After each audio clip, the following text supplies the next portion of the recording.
PDM हुकूमत को भी रिप्रेजेंट करती हैं, वैसे तो आप पाकिस्तान पीपल्स पार्टी के, लेकिन बहरहाल इस वक्त तो पीडीएम की गवर्नमेंट है ना। ये मामलात ये कह रहे हैं सुलझाए जा सकते हैं, मुझे तो लग रहा है मजीद उलझ रहे हैं, मामलात दुश्मनी तक पहुंच गए हैं। आप कैसे देखती हैं इन मामलात को? शुक्रिया जैस्मीन। यकीनन हर पाकिस्तानी को समेत आप समेत तशवीश है जिस हद तक की सोसाइटी में पोलराइजेशन है। और जहाँ तक कि पीडीएम की बात है, पीपल्स पार्टी कोलिशन हुकूमत में है, जरूर है, पीडीएम का हिस्सा नहीं है। पीपल्स पार्टी का अपना मैनिफेस्टो है। मैं जो सबसे आखिरी सवाल था अली का, मैं उसका सबसे पहले जवाब देना चाहूंगी। पीपल्स पार्टी बहुत फोकस्ड है अपने मैनिफेस्टो पे भी, अपनी डिलीवरीज में भी।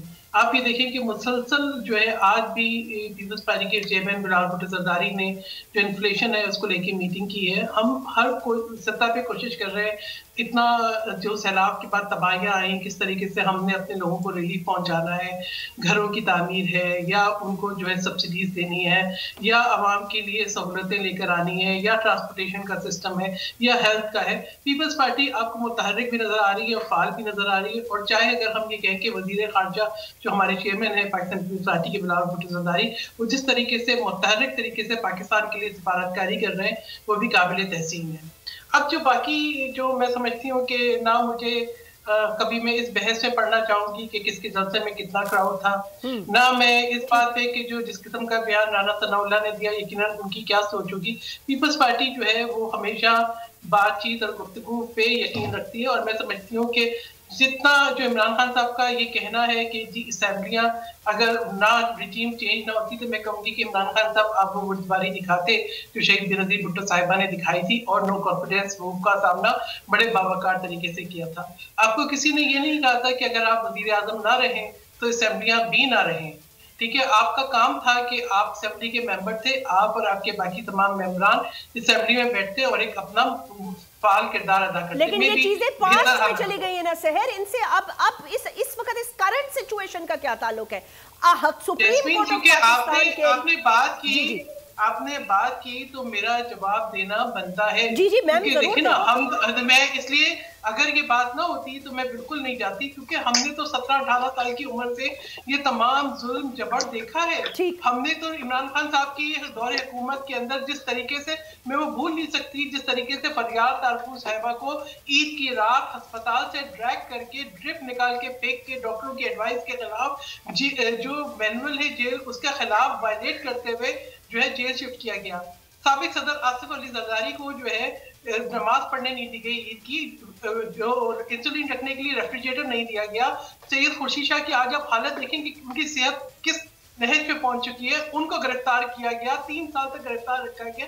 ये अच्छी मिसालें नहीं है, ये अच्छी मिसालें नहीं है ना। मैं आज इस बात से सपोर्ट करती हूँ, देखिए सियासत के अंदर जब तक रवादारी ना हो, हमें अपनी बात करने का, सियासत का मकसद ये है कि टॉलरेंस लेवल भी हो और हम जो है बैठ के बात भी कर सकें। और आज भी वाहिद हल बातचीत से नहीं निकलेगा। मैं अली की इस बात से इत्तेफाक करती हूँ कि 4 महीने बाद या 6 महीने बाद इलेक्शन होना है, इलेक्शन होना है। तो देखिए बात यह है कि कुछ चीजों को हमें देखना होगा कि लेकिन अगर सुप्रीम कोर्ट ये कह रहा है कि इलेक्शन अभी होना है तो 4 से 6 महीने में फिर क्या ऐसा हो जाएगा सहर साहिबा, ऐसा क्या हो जाएगा? क्योंकि जो इस वक्त एजेंडा नजर आ रहा है गवर्नमेंट का या जो एक सोच नजर आ रही है बयानात के लेवल से, तो वो तो ये नजर आ रही है कि हर हाल में खान को माइनस करना है और फिर इलेक्शन कराने हैं। ये है क्या, ये एजेंडा है? देखिए जैस्मीन, सियासत से कभी किसी को माइनस नहीं किया जा सकता। क्यों नहीं किया जा सकता सियासत से माइनस? नवाज शरीफ साहब हमारे सामने एग्जांपल मौजूद है, आप कह रही हैं किसी को माइनस नहीं किया जा सकता। बेनजीर भुट्टो को एग्जाइल में जाके रहना पड़ा, जुल्फिकार अली भुट्टो को तख्तादार पे चढ़ा दिया गया, लेकिन उनको सियासत से माइनस नहीं किया जा सका। वो एक हकीकत थी, हकीकत रही और हकीकत बनकर आई। ठीक है, इसी तरीके से जो है शहीद जुल्फिकार अली भुट्टो की शहादत के बाद भी आप उनको सियासत से माइनस नहीं कर सके। आपने बोला सियासत से माइनस नहीं किया जा सकता। अब जहां तक कि इमरान खान साहब ने खुद एक पोलराइजेशन की फजा कायम की, जब वो वजीर आजम थे तब भी उन्होंने कभी किसी के साथ बैठना गवारा नहीं किया। और देखिए हम वो पार्टी है पीपल्स पार्टी जिसने तमाम तर जुल्म और जबर और मुश्किल फैसलों के बावजूद, शहीद जुल्फिकार अली भुट्टो के अदालती कत्ल के बावजूद, हमारे जो वजीर आजम जिस तरीके से चंद सेकंड मिनट की सजा के बाद जो है उनको भेजा दिया गया, और ऐसे हमने तब भी हर फैसले के आगे सरनगू किया है, आज भी करेंगे। अच्छा, एक सेकंड रुक जाएं सहर, एक सेकंड रुक जाएं। मैं इसी चीज का एक अली आपसे छोटा सा सवाल, इस सवाल का छोटा जवाब दीजिएगा। ये क्या बात है कि खान साहब किसी के साथ भी नहीं बैठना चाहते? देखिए, एक तरफ माजरत के साथ मैं ये सवाल करना चाहती हूँ, एक तरफ आप रियासत मदीना की बात करते हैं, माफी की बात करते हैं, आम माफी की बात करते हैं, सुलह की बात करते हैं, जुल्म और कुफर के निजाम को खत्म की बात करते हैं, फिर दूसरी तरफ ये भी तो आपके मुसलमान, चले उस रिश्ते से ही देख लें, ये भी तो आपके भाई भाई हैं, तो इनसे बात भी ना करना, हाथ भी ना मिलाना, फिर ये किस तरफ जाएंगे? किस तरह मुल्क आगे बढ़ेगा? मुझे ये बताएं, कैसे फिर ये दुश्मनी खत्म होगी?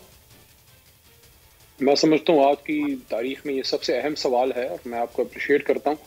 इमरान खान साहब ने बहुत बड़े दिल का मुजाहरा किया 3-4 दिन पहले, जो उन्होंने एक बात की कि मेरी ज़ात पे जो है मैं उसको माफ़ करने के लिए तैयार हूँ, मैं सबसे बात करने के लिए तैयार हूँ। मत भूलें कि पाकिस्तान की 75 साल तारीख में किसी वज़ीर आज़म के घर पे चढ़ाई नहीं की गई, ना उस पे शल मारे गए, ना उस पे फायरिंग हुई और ना उन पे बुलडोजर किसी साबिक वज़ीर आज़म के घर पे चले और वो जानी हमले से भी बच चुके हैं।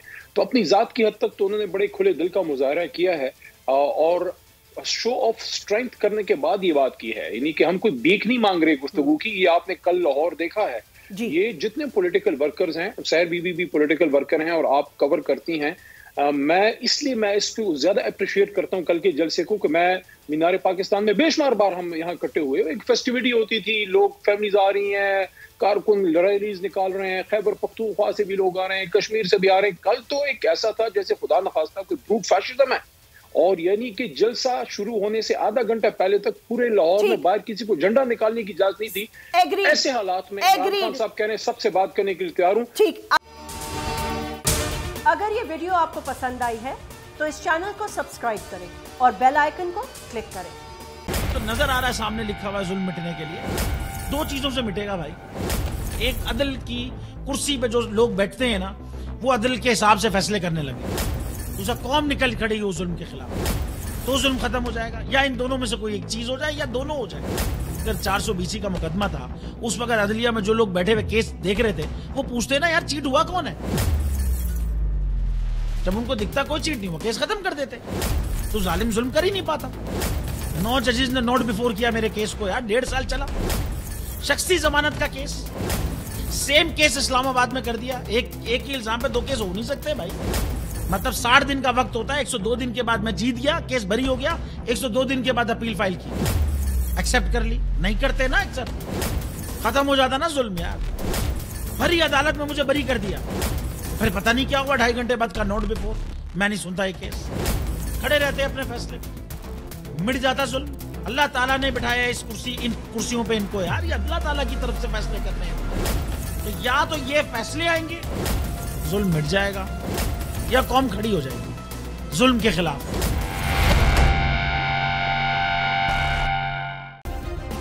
सब्सक्राइब करें और बेल दबाएं ताकि कोई खबर रह न जाए।